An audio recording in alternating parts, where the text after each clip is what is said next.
22nd January 2026.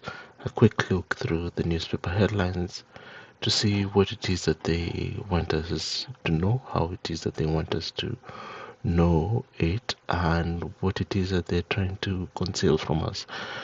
Today is probably going to be a short one. Main story has to do with the Inferno that took place in a Swiss ski resort. So that's the main newspaper headline across the newspapers. Um, so let's if we look at the Daily Star, the Daily Express, the Sun, basically all the papers started off with this as their main storyline. Take home message: basically, don't mess around with fire. It can be very dangerous, so be careful anytime you have open flames that you've got to handle or deal with. Besides that, the if we scroll down to the Guardian newspaper, they highlight the fact that Mamdani has had his inauguration and is now officially the mayor of New York City. You've got people who are really happy to see him as the new mayor, and he promises to bring about significant changes for the people of the residents of New York City. And then you've got those who basically saying it's the end of the world now that he's the mayor of New York City. Take that as you will. We'll see how he reigns as the mayor of New York City.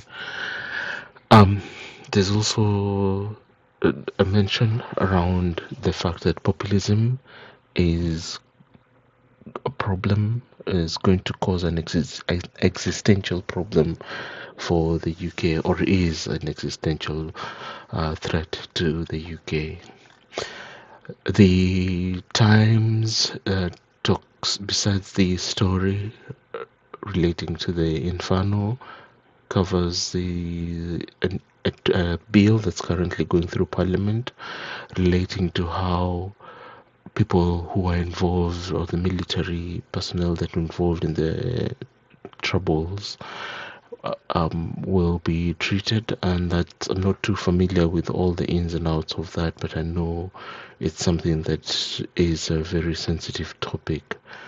And we've got one of Keir Starmer's former aides talking about how much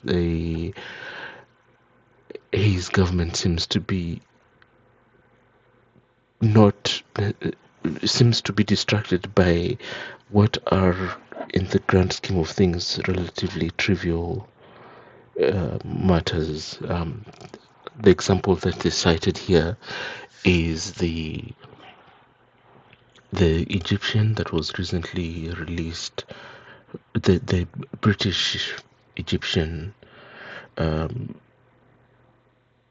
citizen that was released from Egypt, and Keir Starmer celebrated his being his release from prison. However, the fact that this matter was given a lot of attention by the Prime Minister, when there's other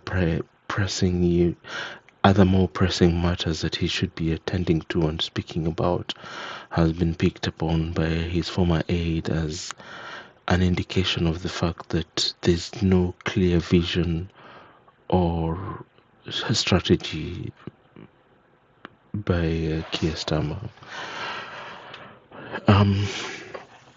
If we move on to the Daily Telegraph, just one thing that I wanted to highlight, or story I wanted to pick up, and that's this story here about which has the line that says Islamist killer wins £240,000 battle over his human rights. And when you read this story, it's been worded in such a way that it really misses out on the detail that has made this case actually be won. And I would advise you to have a look at the BBC website. I'll try and put a link of the story on the BBC website that gives a lot more context about what the case is about. So, in essence, this prisoner was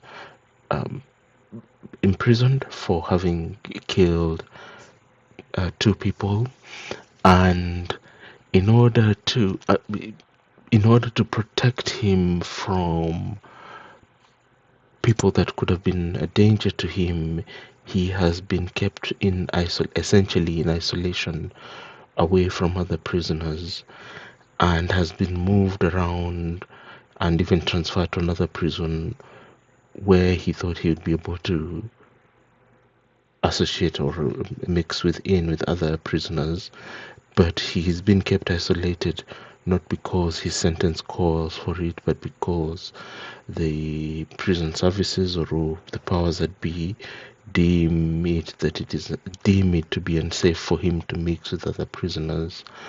And so he has taken the matter to court, saying that this unwarranted isolation is causing him distress, and it's not, on the face of it, the headline makes it appear to be another intrusion by the ECHR, driving things that may be deemed to be unfavorable to the public.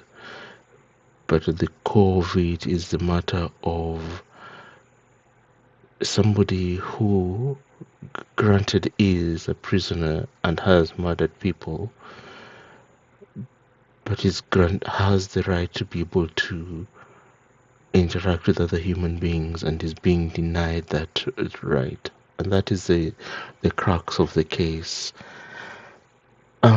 There's also a mention about the fact that there's a report showing that the people who are most hard pressed financially have essentially lost their extra money, so to say, that they may have at the end of the month has reduced by about 2%.